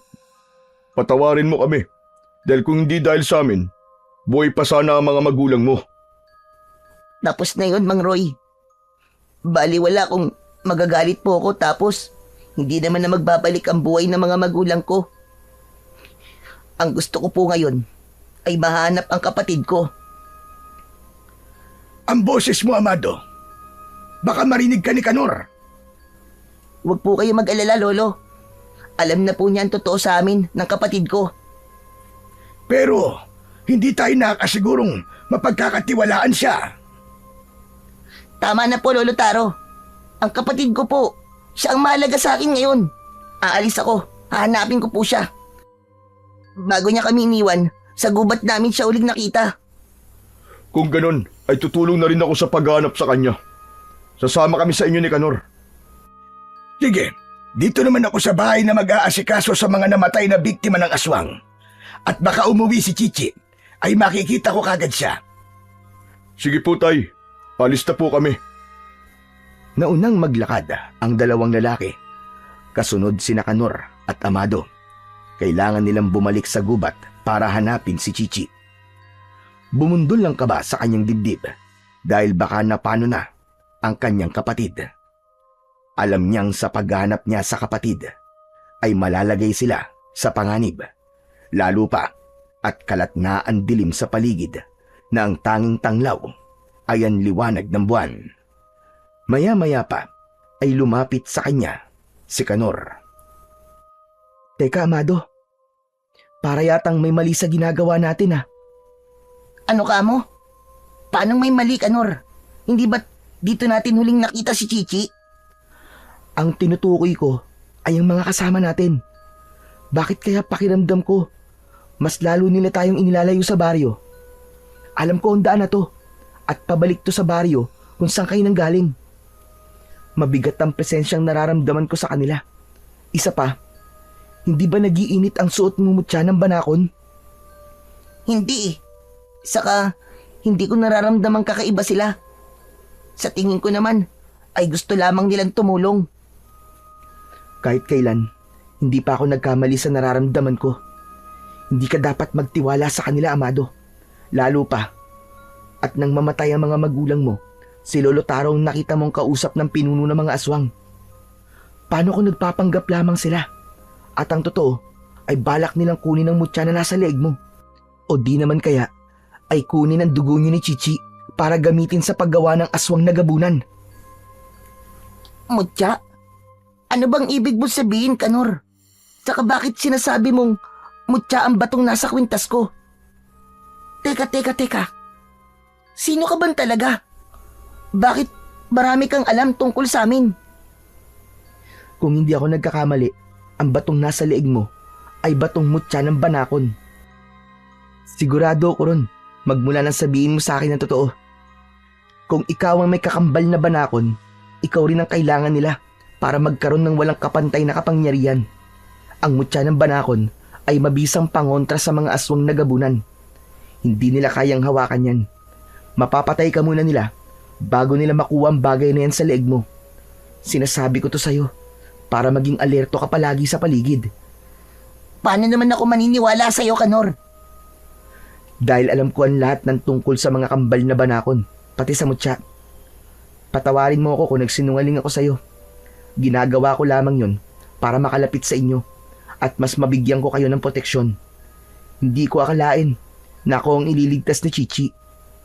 Nawalan lamang ako ng kapangyarihan magmula nang isilang kayo sa mundo. Teka, naguguluhan ako. Hindi kita naiintindihan, Kanor. Basta magtiwala ka lang. Totoo ang mga sinasabi ko. Hindi mo dapat silang pagkatiwalaan. Mabigat ang nararamdaman ko sa kanila. Baka pinaghandaan na nila ang kakayahan ng mutya mo para hindi mo maramdaman ng pag-iinit ng bato sa leeg mo. Naputol ang mga sasabihin sana ni Kanor nang humarap sa kanila ang dalawang lalaki. Kitang-kita ni Amado kung paanong napatitig sa suot niyang kwintas si Mang Roy. Kaya lang, ayaw niyang maniwala kay Kanor. Bakit po tayo tumigil? Malayo na ang narating natin. Hindi natin nahanap ang kapatid mo. Baka naman may tawag ka sa kanya. Baka marinig niya ang boses mo at magpakita siya sa atin. Ang mabuti pa kaya maghiwa-hiwalay tayo. Kailangan nating maghiwalay para madali nating mahanap ang Banakon. Hindi pwede. Hindi tayo kilala ng ahas, baka mapahamak tayo. Kaya kung nasan si Amado, dapat nandun din tayo. Mama si Mang Roy, Kanor. Tara sa bandang yon, sa malaking puno. Baka nagtatampo lang sa akin si Chichi dahil napagalitan ko siya. Ngunit ilang minuto lang ang lumipas, ay biglang lumitaw sa likod ng mga puno ang mga kalalakihan na hindi niya kilala. Tila may mga binabalak ang mga ito sa kanila. Napaatras sila ng hakbang ni Kanor. Ngunit huli na dahil nahawakan na sila ng mga lalaki sa tigkabila ang braso. Nabawi ng mga ito ang kanilang sandata at sapilitan yon na kinuha sa kanila. Bigla na lamang naramdaman ni Amado ang paghampas ng matigas na bagay sa kanyang likod at agad siyang nawalan ng malay. Mahinang boses at pagsipa ni Kanor ang narinig ni Amado. Nang magising siya, iginala niya ang kanyang nanlalabong paningin sa paligid. Nagulat siya nang nasa gitna sila ng malawak na damuhan. Nakagapos ang kanilang kamay sa posting nakatayo sa gitna ng damuhan. Pinalilibutan sila ng mga tao. Maliwanag ang lugar ngayon dahil sa liwanag ng buwan kasama ang sulo na kawayan. Sabi ko na sa iyo niloko nila tayo, Amado. Siya ang pinuno ng aswang. Kasabwat nila si Lolo Taro. Si Chichi nawawala siya. Ang kakambal mo ang hinahanap nila para sa sinasabing ritual. Pagsasamahin nila ang dugo nyo, sa kanila iinumin. Nalaman ko na ang epekto ng inyong dugo sa katawan ng mga aswang na gabunan ay ang paglakas ng kanilang kapangyarihan at pagpapanatili ng kanilang kabataan. Hindi sila tatanda kailanman. Kalaban ka rin ba, Kanor? Bakit lahat na lang ng pinagkakatiwalaan namin ay kalaban ko? Iba ako sa kanila, Amado. Kakampi niyo ako rito. Ipagdasal mo na hindi nila mahanap ang kakambal mo para hindi nila maisagawa ng tuluyan ng ritual ng pagsalubong sa liwanag ng buwan.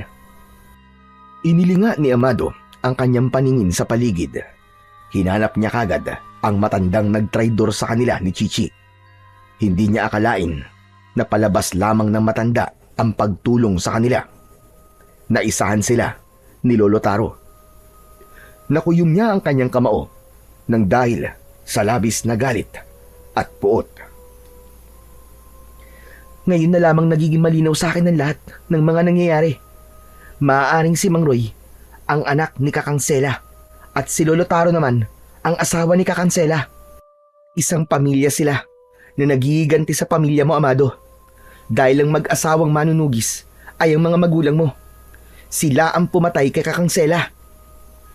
Kung ganon, lahat ng mga sinabi nila sa akin ay bahagi lamang ng kanilang pagpapanggap para mahuli kami. Niloko niya kami. Kailangan natin makatakas dito. Uunahan natin sila sa paghahanap kay Chichi. Lalo na at alam nila kung ano ang kahinaan mo. Pero paano tayo makakatakas dito, Kanor? May bitan lubid sa mga kamay ko, oh. Sinubukan ni Amado na kumawala sa pagkakagapos sa lubid. Pero hindi siya makaalis. Hindi nagtagal ay dumating na ang mga alagad ni Mang Roy kasama si Lolo Taro na nakangisi habang nakatingin sa kanya. Lumapit ang matanda sa kanya at naupo sa kanyang harapan. Ayos ba ang palabas ko, Amado? Ito na ang katapusan nyo. Napakasama niyo, Lolo Taro. Akala ko totoo kayong mabuting tao. Kaya pala natuntun ng halimaw mong anak ang tirahan ng mga magulang ko ay dahil kayo nagsabi sa kanila. Nagpanggap pa kayong albularyo ng nanay ko para malaya kayong makapaghiganti sa mga magulang ko. Tumigil ka. Kahit papano naman, ay binigyan ko kayo ng pagkakataon para mabuhay kayong magkapatid. Hinayaan ko kayong magsama. Malas lang at nakatakas ang kapatid mong Banakon. Pero natitiyak kong hinahanap ka na rin ang kapatid mo. Hindi magtatagal. Siya mismo ang lalapit sa amin. At kapag nagkataon, maiinom na namin ang pinaghalo niyong mga dugo. At mapupunta sa amin ang mutya ng Banakon na nasa leeg mo. Hindi namin magagamit yan kapag buhay pa ang may-ari niyan. Kaya kailangan mo munang mamatay. Hayop ka, Lolo Kanor. Isa ka rin palang halimaw. Nagkukunwari kayo mabuting tao. Yung pala, pare-parehas kayong mga kampo ng kadiliman. Huwag kang sumali sa usapan namin dito, Kanor. Wala kang karapatang magmalinis. Dahil kahit ikaw, alam kong may itinatago ka rin sa magkapatid na ito. Alam ko ang amoy mo. Kaya huwag kang magmalinis. Anong ibig niyo sabihin? Sinasabi ba ninyo na lahat kayo ay may tinatagong lihim sa akin? Biglang nagkagulo sa kanilang kinaroroonan nang lumitaw si Chichi na merong pambihirang laki ng katawan. Nagulat din si Amado nang makita ang kapatid na parang mas lalo itong lumaki. Tila marami ang nakain ito sa gubat. Nagwawala ito at mula sa kanilang kinatatayuan ay nakita nilang nakikipaglaban na ang kanyang kapatid sa mga tao. Hanggang sa nagpalit ng anyo ang mga aswang gabunan at naging mga halimaw ito na umaangil. Pinagtutulungan ng mga ito na patayin si Chichi. Layuan niyo ang kapatid ko! Magbabayad kayo, mga hayop kayo! Pilit na nagpupumiglas sa pagkakagapos sa kamay si Amado habang nakatali siya sa poste ng kahoy. Si Kanor naman na natitigilan ay hindi rin makapaniwala sa nakikitang kakayahan ni Chichi. Nakipaglaban ito sa mga aswang sa pamamagitan ng tuklaw. Agad na namatay ang mga kalaban. Hindi makalapit ang mga aswang na gabunan kay Chichi dahil natutuklaw ang mga ito ng Banakon at kagad na bumabagsak sa lupa habang nagkikikisay ang katawan. Galit na galit si Chichi na ilang beses na sinubukan itong lumapit sa kanyang kinaroroonan. Pinagmasdan ni Amado ang mga kaliskis ni Chichi. Nagbago ang mga yon na kasing tibay ng metal. Umangil ito na parang sa dragon at nabingi ang mga kalaban sa huni ng kanyang kakambal. Bigla nitong tinuklaw sa leeg si Mang Roy. Kaya naman, mabilis itong nagpalit ng anyo para hindi tablan ng kamandag ni Chichi. Ngunit hindi pa rin ito napaglabanan ang bagsik ng tuklaw ng kanyang kakambal na Banakon. Bumagsak ito sa lupa habang sapu-sapu ang leeg na tinamaan ng tuklaw hanggang bumula ang bibig nito at namatay. Kasunod ng pag-aapoy ng buo nitong katawan, nagwawala sa galit si Lolo Taro at kinuha nito ang arnis na dating ipinahiram kay Amado. Agad na nagbago ang anyo ni Lolo Taro. Mas malaki ang katawan nito bilang isang aswang na gabunan. Mahahaba ang mga kuko na todo ang kapit sa arnis para patayin si Chichi. Hayop ka! Pinatay mo ang anak ko! Ito ang nararapat sa'yo! Papatayin din kita! Wag! Huwag mo saktan ang kapatid ko! Huli na para makaiwas si Chichi. Bumuon ng talim ng dulo ng arnis ni Lolo Taro sa katawan ng kapatid ni Amado. Kitang-kita niya kung paanong namilipit sa sakit ang kanyang kapatid. Inulit pa ng matanda ang pagsaksak sa katawan ng banakon na si Chichi. Ramdam na ramdam din ni Amado ang sakit sa pagbaon ng talim sa katawan ni Chichi. Hindi na napigilan ni Amado ang matindi niyang galit at bugso ng kanyang damdamin. Naramdaman niya ang pag-iinit ng suot niyang kwintas, pati ang pagtubo ng mga kaliskis na parang ahas sa kanyang balat. Hanggang sa kanyang muka ay lumitaw ang malabanakon na kaliskis. Gumapang ang liwanag na nanggagaling sa kanyang suot na mutya. Nagbago rin ang kulay ng kanyang mga mata. Nagkulay dilaw at lumakas ang kanyang katawan. Naputol niya ang tali sa kanyang mga kamay at tinubuan siya ng pangil na parang sa kobra. Nagkagulo ang mga aswang na gabunan nang makita nila ang bagsik ng itsura ni Amado. Papatayin ko kayong lahat! Sinaktan niyo ang kapatid ko! Lalong-lalo ka na, Lolo Taro! Pagbabayaran mo ngayon ang pagpatay sa mga magulang ko! Posible! Ano nangyari? Paano kang naging ganyan? Napaatras si Lolo Taro at naiwan ang dulo ng talim ng arnis sa katawan ng nakahandusay niyang kapatid habang namimilipit ito sa sakit. Nanginginig si Amado dahil sa galit.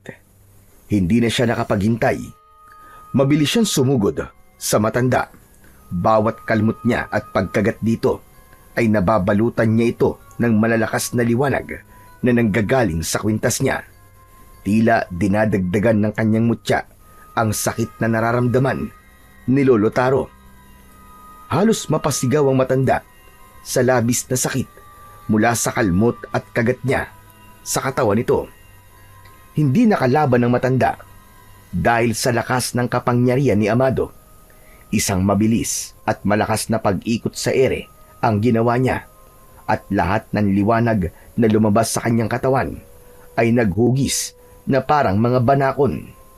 Tinuklaw niya ang mga ito at ang mga alagad ng matanda. Walang nakatakas na aswang ni isa. Ang lahat ay pinatay ng naghugis ahas na liwanag mula sa katawan ni Amado. Sabay-sabay na bumagsak ang mga kalaban sa lupa habang nagkikikisay ang katawan at bumubula pa ang bibig. Hindi! Hindi pa ito ang katapusan ko! Hindi pa dito nagtatapos ang lahat! Nagkakamali ka! Ito na ang katapusan ng mga lahi nyo! Hindi nyo na magagamit ang dugo namin magkapatid para sa kapangyarihan mo at paggawa ng mga aswang sa baryo ito! Pagmasdan mo ang nabuong liwanag mula sa aking mutya. Lahat sila ay naghugis banakon na siyang tatapos sa buhay mo para sa pamilya ko na pinatay mo! Dahil pinatay ng mga magulang mo ang asawa ko! Dapat lang! Dahil kampon kayo ng kadiliman!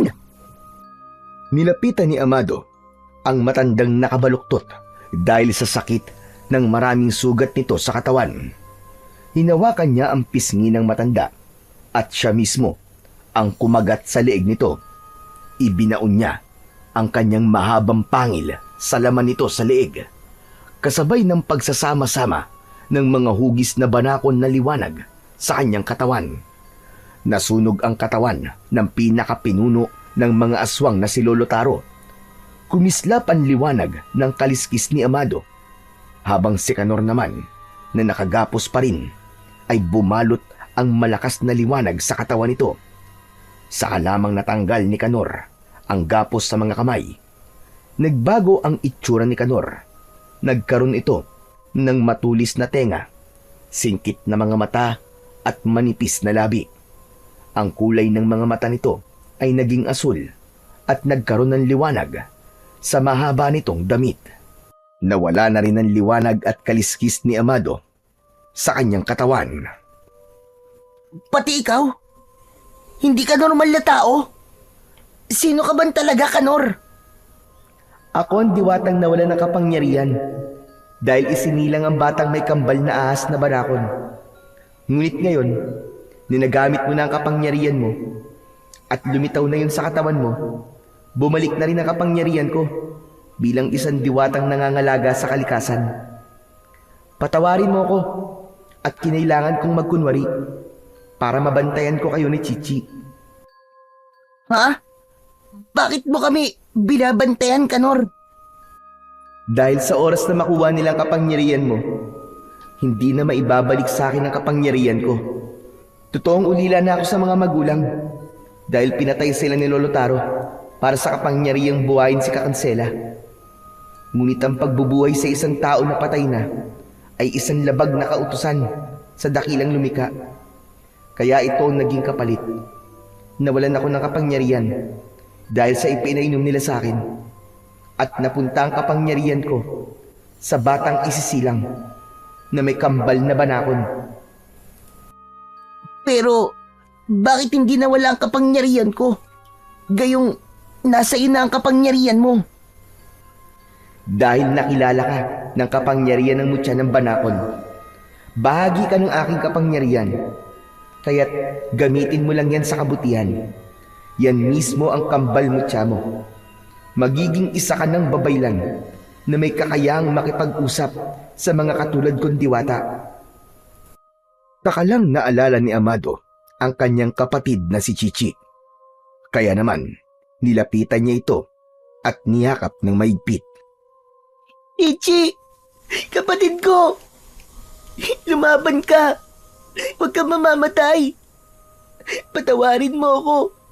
Hindi kita kaagad natulungan! Matutulungan mo siya, Amado.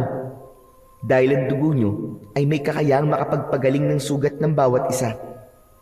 Hiwain mo ang palad mo at ipatak mo sa kanyang sugat ang dugo mo. Mawawala ang kanyang sugat at babalik sa dati ang kanyang lakas. Kapag ikaw naman ang nasugatan, tuklaw naman niya ang magiging gamot sa sugat mo. Ginawa ni Amado ang sinabi sa kanya ng diwatang si Kanor. At sa pagpatak niya ng dugo sa sugat ni Chichi, kitang-kita niya na parang may lumabas na usok sa sugat ng kapatid niya. Unti-unti yung naghilom. Bigla niyang nakita ang hinaharap ng kapalaran nilang dalawa na magkapatid. Isang pangitain sa kanilang kinabukasan. Nakita ni Amado ang kapatid niyang si Chichi na magiging isang manggagamot. Kasama niya. Tatanda silang magkasama sa isang baryo na malayo sa gulo. Tila nakita rin ni Kanor ang pangitain na yon sa magkapatid. Kaya't masaya itong nagsalita. Kung ganon, kayong dalawa nga ang nakatakda na maging manggagamot ng mga tuklaw ng ahas. Makakakita rin kayo ng mga pangitain sa hinaharap dahil hinirang na kayo ng mga bagong babaylan. Sa pagsasama ng inyong dugo, nananalaytay na sa inyong ugat ang kakayahan ng pagiging isang mahusay na babaylan. Kanor, totoo ba yung sinasabi mo? Oo, Amado. Nagkaroon ka ng kakayahang makipag-ugnayan sa espiritual na aspeto ng pagsilip ng hinaharap ng isang tao. Magkakaroon ka ng mga pangitain, ngunit hindi mo maaaring baguhin ang mga itinakda. Kaya sinabing babaylan, ang ibig sabihin nun ay pagbibigay ng babala sa isang tao para sa kanyang hinaharap. Hindi ka maaaring makialam sa kapalaran ng taong hihingi ng tulong sa inyo na malaman ang kanilang kapalaran. Naramdaman ni Amado ang paggalaw ni Chichi at gumapang sa kanyang leeg. Medyo mabigat na ang kanyang kapatid dahil lumaki na ito. Maya-maya pa ay nagsidatingan na ang mga taong bayan at nasaksiyan pala nila ang pakikipaglaban ng magkapatid sa mga aswang na gabunan. Kaya naman, ginawa ng mga ito ang lahat para iparamdam ang taus-puso nilang pasasalamat sa ginawa ng magkapatid. Ipinagpagawa sila ng mga ito ng bahay na matutuluyan.